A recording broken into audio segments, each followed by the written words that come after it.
Bonjour, nous sommes le lundi 14 mars 2022.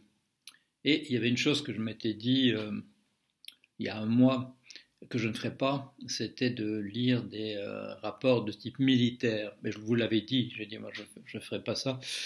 Euh, c'est vraiment trop éloigné des choses dont je puis considérer que je suis un peu un expert, et je vais laisser ça à d'autres. Mais bien entendu, c'est vous qui me rattrapez, c'est vous qui m'envoyez des vidéos intéressantes, des articles intéressants sur ce plan-là, et, euh, et du coup je commence à m'y intéresser, d'autant que c'est la véritable seule nouvelle, je dirais, que nous avons par rapport à cette offensive qui a débuté il y a près de 3 semaines, l'invasion de l'Ukraine par la Russie. Et ce qui apparaît un peu inattendu, c'est la résistance sur le terrain. C'est le fait que c'est le fait que ce qui aurait pu apparaître comme une blitzkrieg, une guerre éclair, ne l'est manifestement pas, au point que que maintenant les Russes démolissent de manière systématique des bâtiments, n'hésitent plus à faire ce qu'on appelle des victimes collatérales, c'est-à-dire en fait des victimes tout court, parce que les choses ne se déroulent pas comme prévu. Alors je regarde effectivement des analyses qui montrent que les problèmes de la Russie, ça a été essentiellement d'avoir une armée extrêmement puissante, mais à l'économie. Qu'est-ce que c'est quel est le chiffre que j'ai entendu tout à l'heure? 60 milliards de dollars de budget pour la Russie, et quelque chose de l'ordre de 720, si j'ai bon souvenir, milliards de dollars pour les États-Unis, c'est-à-dire 10 fois moins par un pays dont la puissance économique n'est pas comparable à celle des États-Unis. Et du coup, qu'est-ce qui se passe? Ce sont des militaires mal entraînés, des pilotes de chasse qui n'ont pas assez d'heures d'entraînement, des troupes, donc on ne prévient pas véritablement de ce qu'ils sont en train de faire, on leur fait croire qu'ils sont encore en manœuvre, en fait ils ont déjà traversé la frontière de l'Ukraine parce qu'on est obligé d'utiliser des conscrits. Ces conscrits sont sur des chars et sur des véhicules qui tombent en panne de diesel ou en panne d'essence. Ils n'ont rien à manger de véritablement sain. Euh, le moral de ces troupes-là, évidemment, baisse très très rapidement. C'est une armée un peu, une armée impressionnante, mais un peu fauchée. Et c'est ça un petit peu qui avait fait la fin de l'Union soviétique.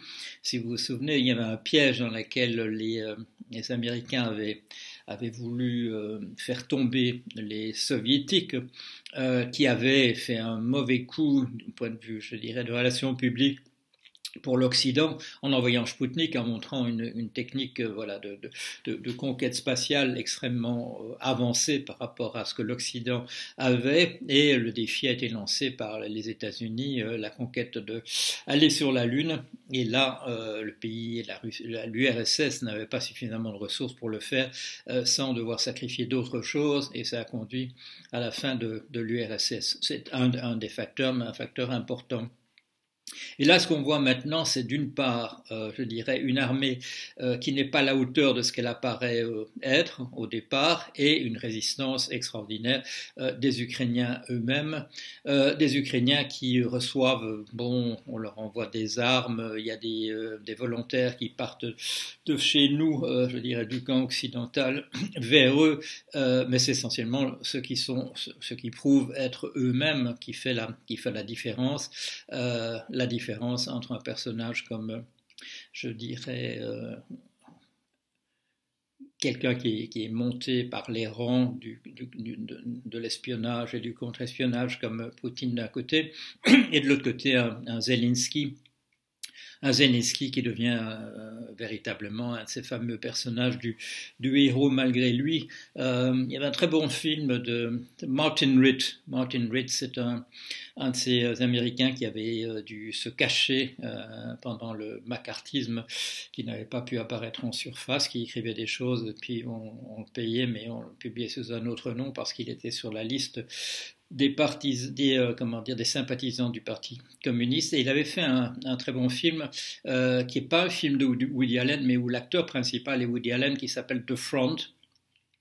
The Front, c'est un gars qui accepte précisément dans l'histoire de donner sa signature, de donner son nom. Il est un patron de snack bar et il accepte de donner son nom pour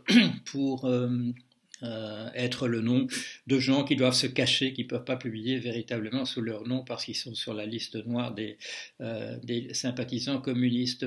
Et l'histoire, c'est bien entendu un de ses héros malgré lui, c'est-à-dire que ce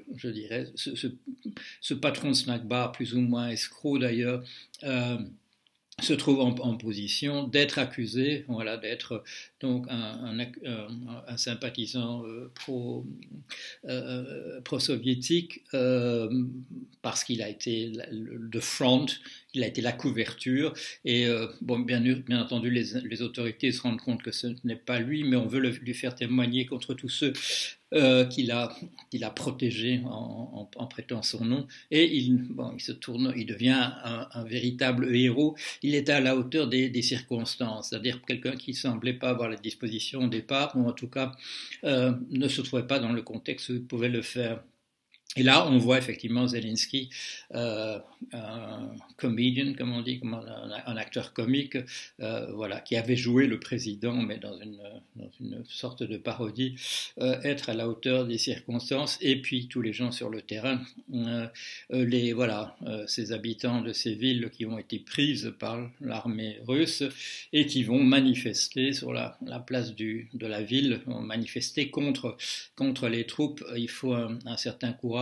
Ça ne répond pas du tout à l'image qu'avaient peut-être imaginé certains dirigeants russes, de troupes russes accueillies à bras ouverts comme des libérateurs contre les nazis, puisque vous le savez, c'est l'accusation ridicule de la propagande russe. Que essentiellement il y avait en Ukraine un gouvernement nazi. J'ai déjà parlé à plusieurs reprises de ça. Alors, qu'est-ce qui apparaît à part ça, à part la résistance justement des Ukrainiens sur le terrain? Ce qui apparaît et qui est très intéressant à mon sens, c'est la confirmation que nous avons été dans une guerre avec la Russie sans le savoir véritablement, sans qu'on en parle véritablement depuis pas mal de temps.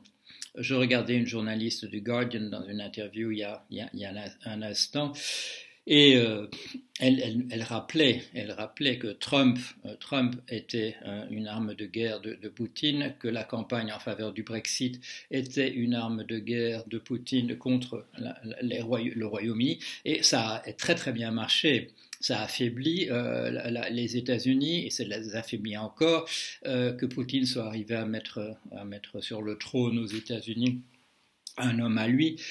Ça arrange évidemment Poutine, évidemment, que le Royaume-Uni soit à ce point affaibli par le Brexit. Comme disait cette journaliste, les pointillés, pointillés entre Trump, le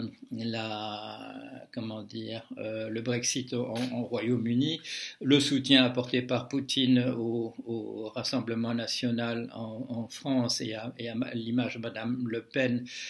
Vous vous souvenez sans doute de cette image que j'avais d'ailleurs mis, qui avait été brandie par une militante russe et qui se trouve, je ne sais plus maintenant, affichée quelque part, de ces trois personnages regardant l'avenir avec confiance, comme on avait voyé autrefois Marx, Engels, Staline, ou bien Marx, Engels, Mao Tse-tung.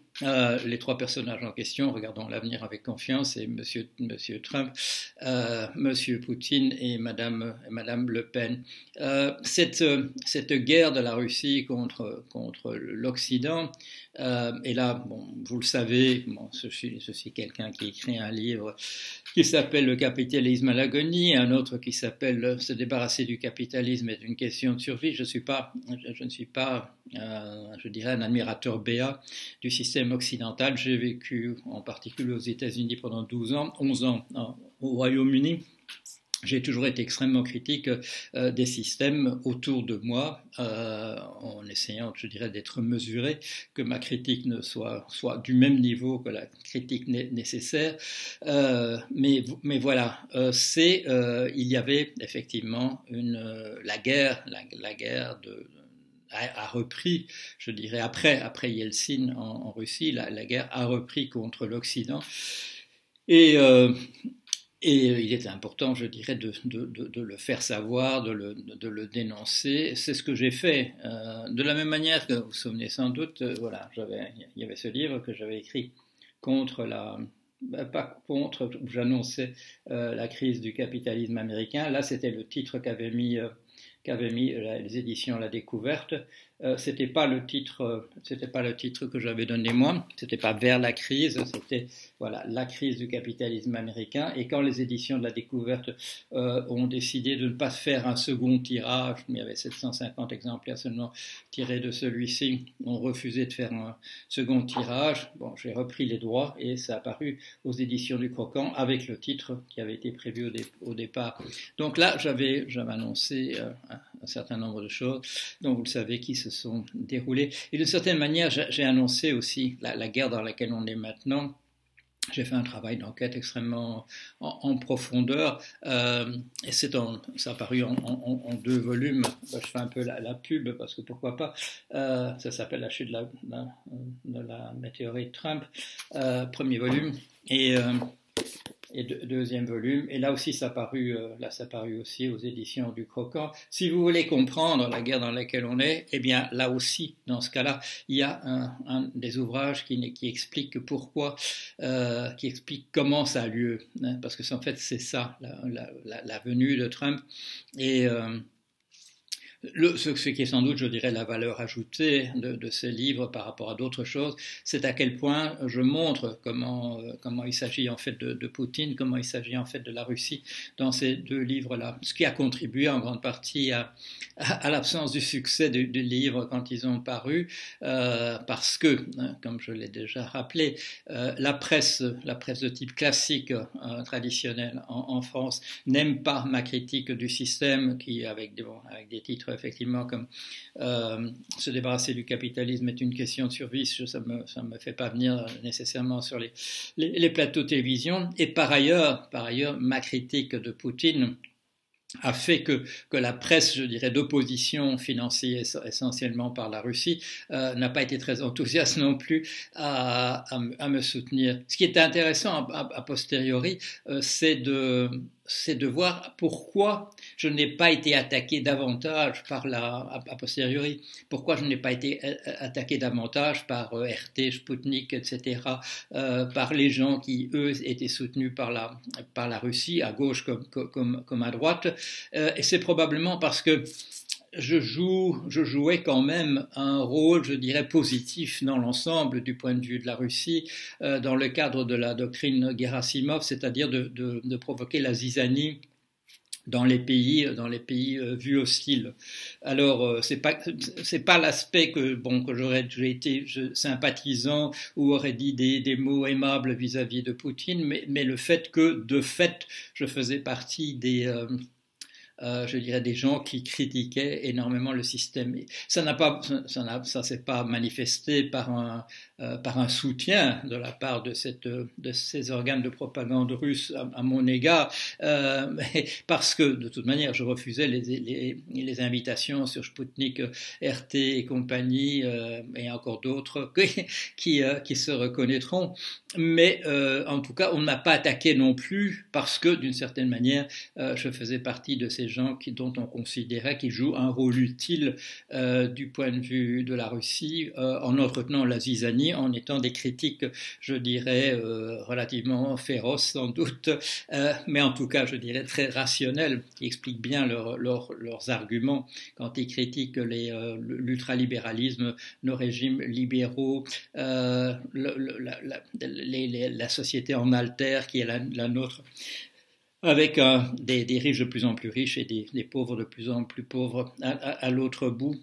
C'est sans doute ça qui a voulu que qui m'a valu de ne pas être attaqué de front par les organes de propagande russes en France, en Belgique et ailleurs. Voilà, je continuerai à vous tenir au courant dans la mesure du possible.